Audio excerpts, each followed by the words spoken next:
Hello everyone, I hope you all are doing great. I am Sohini Biswas, a third year law student, and currently I am doing an internship at the Lexis & Company. Today I am here and I'll be discussing on the topic of the appeal maintainable under Article 136, that is special leave petition. So let's not waste time and understand this article. Article 136, special leave to appeal by the Supreme Court. First, notwithstanding anything in this chapter, the Supreme Court may, in its discretion, grant special leave to appeal from any judgment, decree, determination, sentence, or order in any cause or matter passed or made by any court or tribunal in the territory of India. Second, nothing in Clause 1 shall apply to any judgment, determination, sentence, or order passed or made by any court or tribunal constituted by or under any law relating to the armed forces. The power of the court to hear appeals in this article is much wider and general. It vests in the Supreme Court plenary jurisdiction in the matter of entertaining and hearing appeals by granting special leave against, first, any judgment, decree, determination or order, second, in any cause or matter, third, passed or made by any court or tribunal. Now let us understand this article with the help of some case laws. First is the case of Delhi Judicial Services Association versus the state of Gujarat. It was contended by the Supreme Court that under Article 136 there is no room for any doubt that this court has wide power to interfere and correct the judgment and orders passed by any court or tribunal in the country. In addition to the appellate power, the court has special residuary powers to entertain appeal against any order or any court in the country. The plenary jurisdiction of this court to grant special leave and hear appeals against any order of a court or tribunal confers power of judicial superintendence over all the courts and tribunals in the territory of India, including subordinate courts of magistrate and district judges.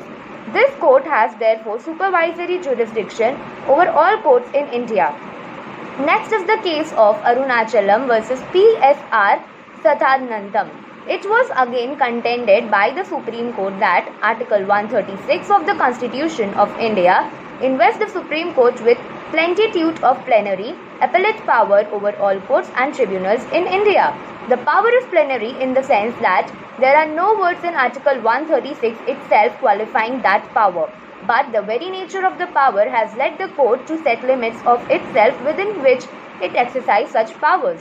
It is now the well-established practice of this court to permit the invocation of the power under Article 136 only in very exceptional circumstances, as when a question of law of general public importance arises or decision shocks the conscience of the court. But within the restriction imposed by itself, this court has the undoubted power to interfere even when the finding of fact making no distinction between judgments of acquittal and convictions, if the High Court in arriving at those findings has acted frivolously or otherwise improperly.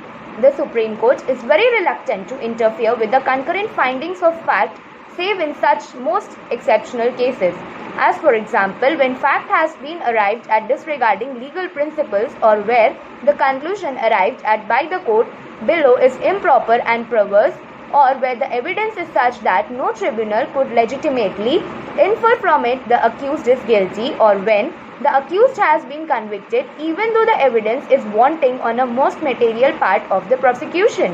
In a case where both the courts below, instead of dealing within the intrinsic merits of the evidence of the witnesses, have acted frivolously by summarily disposing of the case, ignoring the manifest error and glaring infirmities appearing in the case, the court thought it too fit to interfere.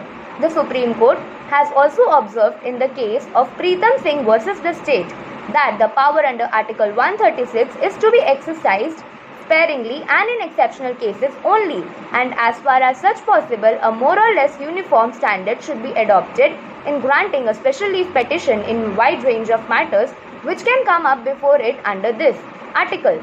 By virtue of this article, we can grant special leave in civil cases, in criminal cases, in income tax cases, in cases which come up before different kind of tribunal, and in a variety of cases. More recently, the court reiterated the circumspection and circumscription must induce the court to interfere with the decision under challenge only if the extraordinary flaws or grave injustice or other recognized grounds are made out. The court has taken the stand that discretionary power which is available to it at the stage of grant of special leave petition would be available to the court even at the time of the beginning or hearing of the appeal. Thus, only those points can be urged at the preliminary stage when leave of appeal was asked for. It would be illogical to adopt different standards at two different stages of the same case. Next is the case of Mathura Prasad versus State of Madhya Pradesh.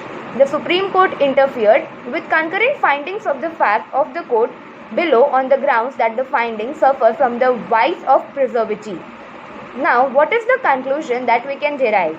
The Supreme Court does not interfere with the sentence passed by the lower court unless there is an illegality in it, or it is harsh or unjust in the fact and circumstances of the case, or it is unduly lenient, or it involves any question of principle, or where the High Court does not exercise its discretion judicially on the question of sentence. Thank you.